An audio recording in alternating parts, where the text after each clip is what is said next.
Hello, everyone. I am here today with Dr. William Schell, an esteemed orthopedic surgeon who recently retired this past December after decades of specializing in knee replacement recovery. Dr. Schell has treated countless patients living with chronic knee osteoarthritis, including many that decide to undergo knee replacement surgery. Today, we're going to tap into that deep well of experience to explore the candid truths behind knee replacements, the hopes, the realities, the unexpected twists, and what truly can drive a successful outcome. This conversation is not going to be just clinical, it's going to be personal. We want to give you, the patient or prospective patient, the insider view you rarely hear in a doctor's office. So whether you're living with daily knee pain, weighing the option of surgery, or navigating recovery, this discussion aims to inform, provoke thought, and ultimately empower you with knowledge that matters. So we're going to get started. Here is Dr. William Schell. Why don't we just start with telling me a little bit about your background, meaning how did you decide to become a knee replacement surgeon first? Well, I knew in college, very much knew that I wanted to go to medical school. And so actually in high school, actually had that as my goal. And so once you go to med school, then you have to decide where you go from there. And there's a lot of different pathways to take. And people always ask me, well, how did you become an orthopedic surgeon? And the first dividing line is, do you want to be a surgeon or not? Mm-hmm. And I like surgery. And you do your third and fourth year, you do rotations, different specialties. And where I went to med school, the orthopedic residents seemed to be really happy, and they seemed to be really solid guys. There were some women, but it was mostly guys. That's just the way it was back then. But they were good guys, and I thought, there must be something to this. And then I did a couple of rotations and really liked what orthopedics was all about, the ability to fix things and restore function, and it just appealed to me. So that's how I ended up in orthopedics. I went to school at UT Memphis, did 2 years of general surgery at Vanderbilt, which at the time was required for an orthopedic residency. And then I went back to Memphis and did 3 years of orthopedics. So then went to practice in Nashville and had a fabulous career. So I find it interesting because even in physical therapy, we have specialties, right? Right. And so I happened to choose geriatrics early on in my career. So why hips and knees? Why not all the other? Well, to me, it was very gratifying to see the results of joint replacement. I mean, these were really debilitated people, and you could get them back on their feet and get them moving again. And in the early days of joint replacements, it was typically a much older crowd, and you literally may have kept grandmother from going to the nursing home by being able to replace a hip or a knee. And so it was to me, a pretty cool thing to be able to do. In the mix of orthopedics, which has now become extremely subspecialized, maybe not quite so when I first trained. You had a lot of different pathways you could take, hands, feet, backs. I didn't like spine surgery. So you end up choosing what you like, and sort of becomes a hobby in some sense. So how many years did you do knee replacement surgeries? How many years? Yeah, how long? Well, ever since I got out of residency, which was 86, and so 37 years, Gotcha. I guess. So a lot of changes over time. Yes. I love that. Love that. Yeah. And then I always wanted to ask someone, like, what's you said, I think you alluded to it, the best part of being a knee replacement surgeon is you like the mechanical part of fixing a problem, and the outcome being that they have a better life afterwards. Yes. So is that the best part of it? It's so technical. The best day is when you see a patient in the office and they thank you profusely for what you did, and you're just doing your job, but you can really appreciate that you have really made somebody's life better. Yeah, that's as rewarding as it gets. Same for me. Yeah. Same as a physical therapist. Yeah. And what would you say is the worst part of being a knee replacement surgeon? Complications, which are going to occur, but I mean, all of us take complications very personally, and even though you may not have been able to prevent it, in most cases you can't, it's still it hurts. Mm-hmm. It hurts you. Mm-hmm. I feel the same way when the patient doesn't get the outcome Yeah, that they were hoping for. Get a poor result. Mm-hmm. Yeah. So, all right, so let's go here. I got some questions here. Looking back on your career, what do you wish more of your knee replacement patients had known or asked before surgery? Well, I mean, the first thing I try to do is anticipate the questions they have or should have. So I don't know how to answer that other than they should come in when they come in to see you for a joint replacement. They're experiencing pain, and sometimes they come in and they're like, "I've had all sorts of treatment. I'm at the end of my road. I want to fix this," and then great. In which case, I need to make sure they fully understand what they're getting into. But most of the time, they're seeing me, and it's my job to say, "Okay, here's your problem. Here are the options. Here's what we have to offer." And it becomes sort of a pathway that may lead to surgery, may not. If that helps answer your questions. It does. And actually, that leads me to a follow up. So, I think the perception sometimes is patients are like, once they have the referral to the surgeon, I mean, surgery is inevitable. Is that true? Well, no. I mean, surgery, as a rule, is your last resort. Yeah. And for some people, the very first time you see them, it's like, oh yeah, there's nothing else I've got to offer you. But here's how this is going to play out, and here's what you're facing, and here's how the operation works. Here's how the recovery works. Here are the risks. Here are the benefits. And you try your best to make people understand what they're getting into. Mm-hmm, mm-hmm. I feel like as a PT, because we sometimes see the patients before they come to you. Yes. You know, they're getting treated for their knee arthritis. We're trying to do all the things, part of the conservative treatments, and they kind of have this perception that the knee replacement is just the almost like an easy fix. And so I feel like part of our job is to educate them that yes, it's a beautiful fix of the bony problems, but it's not necessarily an easy fix. Yeah. I mean, you have to really try to understand their expectations. I mean, it is not a normal knee. Right. It's not. And if they think they're just going to breeze through this and get a normal knee and do whatever they want to do, that's not the way it works. And so, yeah, you really have to be sure they understand the limitations and see what their expectations are for surgery. And their expectations may make them a really poor candidate.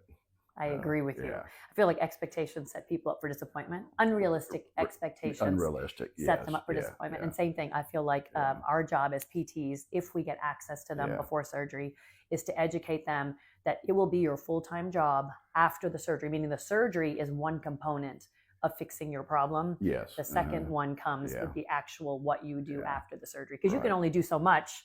If they sit around and bed rest it for 6 to 8 weeks after surgery, they're not going to get that dream outcome. The rehab, you can do a good operation, but with poor rehab, you're going to get a poor result. I agree. Yeah. All right.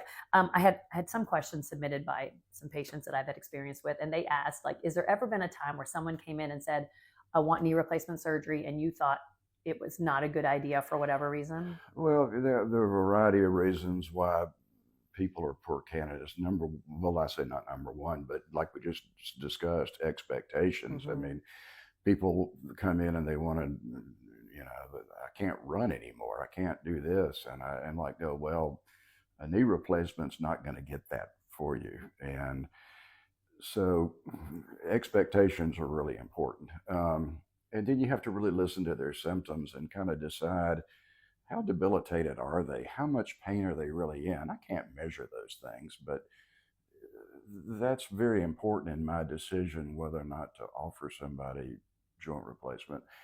And then the other issues are people that are morbidly obese. I mean, they're poor candidates, people that we know that there are a variety of things that are associated with poor results, serious depression, mental illness, chronic drug use, and obesity, other comorbidities. Like if somebody comes in and they got to be physically fit enough to safely undergo the operation. So do you find that by the time they come to you, there's a primary care doctor that's kind of filtered that out, or no? We get a lot of referrals, yes, from primary care. And then we got a lot of referrals from other patients that you've operated on, and see their friends get better, and they go, well, maybe I need to go check this out. Yeah, And so, that's true. yeah, That's true. That's true. Is there a common misconception that patients have about knee replacement that you have found? Well, again, I don't know how common, but I mean, there needs to be realistic expectations and of what am I going to accomplish by getting this operation done. And the number one reason is pain relief. Yes. And like I said, I can't measure pain, but when you start asking them questions, can you walk around Walmart? No. Or or they come in, they're using a scooter to go to the grocery store. Well, that's probably having some pretty significant problems. Are they waking up at night? And then, what kind of treatment have you had? And have they failed all so-called conservative measures? Then that's what may lead you to making the decision. So to answer your question, which was, do they misconceptions? Yeah, I mean, you just want to be sure that the activities that they want to get back to are realistic, given the limitations of what the operation can accomplish. I gotcha. I agree with you. I feel like some people are like, they think they're going to get a brand new knee, as if it's like the original part. No. I'm like, it's like a car. Once you start putting in another part that wasn't manufacturally put in initially. There's nothing, we can do some really, really great work, but there's nothing as good as the original parts. Yeah. So for the people listening, take care of the original parts first. But if the original parts get really, really bad, we can make you better. Yes, I agree. I think that's great. So you talked about like kind of some of the predictors of poor outcomes. I'm going to reiterate them and see if I missed anything. Like, some predictors might be, obesity, might be maybe inactivity or immobility. It could be diabetes, comorbidities. Yes.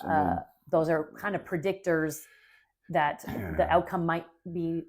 Well, yes, those things, like diabetic control is critically important. I mean, those type of things, we call it optimization. We want that patient, that person, to be medically and physically in optimal condition, because we don't want complications. This is an elective operation. You don't have to have this. And so if we skip and miss something that we could have done better on the front end, we've not done anybody any favors. I agree. So optimization is key. I love that. I love that. Yeah, I've heard that word. And then, so on the flip side, we talked about things that can predict possibly, poorer outcomes. What do you think are the predictors of excellent outcomes? Is it just the flip side of what we just said? I mean, a motivated patient, somebody that you really need to want this. It's normal to be a little apprehensive, but you really need to want to do this. And if you're being drug in by your spouse to have this done and you don't want it, then that's probably not ideal. Okay. And so that's biggest predictor of success. You really want it. And people that are fit and so forth, some people are more motivated than others to do what needs to be done. Well, and I find it so interesting because you use the word elective, right? So someone has to make a choice to do this. Yes. I know. So people always ask me, like, are your patients compliant with their exercise program? Are they compliant? I don't see, as a therapist, if I saw 100 patients and, 10 of them are knees, of those 10 knees, 9 of them are going to be compliant because they chose the knee replacement surgery versus your other, patients are, they didn't choose to fall off the ladder this weekend and fracture their ankle, or they didn't choose to have a car accident that sustained a neck injury. So sometimes I find those people have compliance. Some people think they're going to be able to put the effort into it, and they admittedly don't, particularly after they finish their formal therapy and they're turned loose with a so-called home exercise program, which is really critical. I mean, the recovery from a knee replacement is lengthy. I tell my patients it's going to be, you're going to see some improvement for a year, some people 2 years. And so if you do your 6 or 8 weeks of therapy and then quit, not good. So you've got to continue to do your home exercise program, and it's easy to slack off. It is. But yeah. I mean, especially when the pain is feeling so much less than before. They're so excited. It's easy to just kind of resume everyday life, but everyday life doesn't put your knee through a full. But to get the best Yeah. result, you need to be doing exercises specific for your knee Yes. beyond just activities of daily Correct. living. And so, I could not have yeah, said that better. yeah, I feel like that needs to be repeated. Yes, after yeah. knee replacement surgery, it's not as simple as getting back to your walking program or your activities that you enjoyed. It's still putting your knee through very specific targeted exercises so that you can optimize how much your knee can bend, that it can fully straighten, and that your quadricep is working effectively to have the best outcome for years to come. That is a huge bullet point. Yeah, in I my like that. opinion. I Yeah. agree. Okay. Yeah, Yeah. I agree. Yeah. I agree. I tend to tell my patients, Yeah. especially when they're like bragging about their range of motion Yeah. and I'm doing this. I'm like, don't ease up on the gas pedal just yet. You can reduce the frequency. Yeah, you can backslide. You can back off. You're not doing it three times a day now, Yeah. but let's keep doing it 3 times a week for a little Right. longer. Like slowly back off before you stop. Yes. All right. So as a surgeon, because as a PT, we have certain knee replacement patients, when they walk in the door, we're like, ooh, this is going to be a doozy. I'm wondering, let me give you an example of a PT patient that, patients who have lymphedema, patients who have large girth legs, patients who, might have other medical complexities like, chronic pain, rheumatoid arthritis, like other things that make the therapy a little bit more challenging. We have to think about it versus just a healthy person with just a knee problem.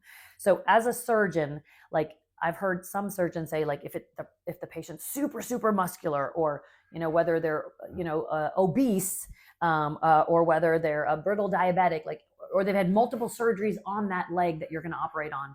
Is there one case that's just like, oh, these are the most challenging ones for me? Well, there's a number of scenarios, but in my experience, you're right about the heavy muscular patient. I don't know that I've seen this ever published anywhere, but I think all of us in our experience, if you compare the muscular 50-year-old guy and the skinny 75-year-old woman, the skinny 75-year-old woman will beat him every time in terms of getting their range of motion back quicker and seemingly have an easier recovery. That's just something that we see. Interesting. Interesting. I don't know that that's a hard and fast rule, but we see that a lot. And that's neat. So I haven't done it. I feel like there's been a transition in knee replacement recovery. So like you said, when you started in your career, it was an older, a patient issue, meaning patients were in their 60s and 70s. Right. Yeah. And so I agree. They were motivated, they were compliant, they were hard workers. Now I'm starting to see knee patients that are in their 40s. Well, you're right. And let me circle back to that in a minute, but just to answer your other question, there are a lot of conditions that people may have. People that have had previous knee surgeries are at a little bit higher risk and sometimes be a little bit more difficult surgery and a little bit more difficult recovery. People with inflammatory arthritis, like rheumatoid arthritis, all these things present their own set of challenges that can make the recovery more difficult. So it's not a one-size-fits-all. But getting back to the younger population and maybe getting ahead of your questions here. So when I first started, it was pretty much frowned upon to do knee replacements on the younger than Medicare population. Yeah. And the reason being is there was concern about these things wearing out. Right, they're failing. And we can talk about that later too. But so, the 65 and older crowd was sort of considered the ideal population. Well, nowadays, I think the 50-year-old crowd is probably the fastest growing segment of joint replacement surgery, because people not only want pain relief, they want to be able to function again. And they're not willing to sit around and be debilitated and hurting for years when they probably don't need to. And so that's the sort of the exciting point about where all this is going and what can we offer. I'm going to say this. I might have to edit this out because I'm saying it myself. As a PT who has treated all ages and mainly focused on geriatrics, I find the older knee replacement patient easier to treat than the one that's still working, still has children at home. I find that they don't take their recovery near as seriously as the one that's in the later chapter of life, who really is making a decision to have a better quality of life. So my patients in their 40s and 50s, I find they don't prioritize the rehab part of it near as much as the people that waited the extra 10 years to have the surgery. Yeah, I don't know. I've ever really thought about that much, and that's uh, what you see. Yeah, you understand that. I get that. Yeah, it's an interesting point. Just they're in a Yeah, different stage of life, so yeah, they're still yeah. working. And they've got different perspective They on do. things. That's an interesting point. Yeah. So because Yeah, they'll tell me, they're like, yeah, I wasn't able to do the exercises because yeah, I went on a long drive to a baseball tournament, and you're yeah. like, ooh, 3 Got days it. of driving. Anyways, but yeah, I digress. All right. Let's talk about some. These are kind of more clinical post-operative stuff.